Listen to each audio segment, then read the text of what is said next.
Hindupuram MLA సినీ నటుడు నందమూరి బాలకృష్ణ పుట్టినరోజు వేడుకల్ని కర్నూలు జిల్లా నందవరంలో టీడీపీ నేతలు ఘనంగా నిర్వహించారు. టీడీపీ నేత గురురాజ్ దేశాయ్ ఆధ్వర్యంలో పార్టీ కార్యాలయంలో బాలకృష్ణ అభిమానులు పెద్ద ఎత్తున పాల్గొన్నారు. ఎమ్మెల్యేగా హిందూపురం నియోజకవర్గాన్ని బాలకృష్ణ ఎంతో అభివృద్ధి చేశారని, అందుకే వరుసగా మూడోసారి కూడా బాలకృష్ణ ఘన విజయం సాధించారని అన్నారు టీడీపీ నేతలు.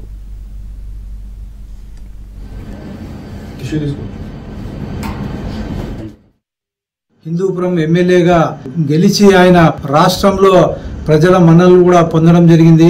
మరి ఇలాంటి వ్యక్తికి చంద్రబాబు నాయుడు గారు మినిస్టర్ పదవి కూడా ఇవ్వాలని చెప్పేసి మేమంతా బాలకృష్ణ గారి అభిమానుల తరపున మరియు టీడీపీ మరియు జనసేన కార్యకర్తలు నాయకుల అభిమానుల తరపున చంద్రబాబు నాయుడు గారిని విజ్ఞప్తి చేస్తున్నాము.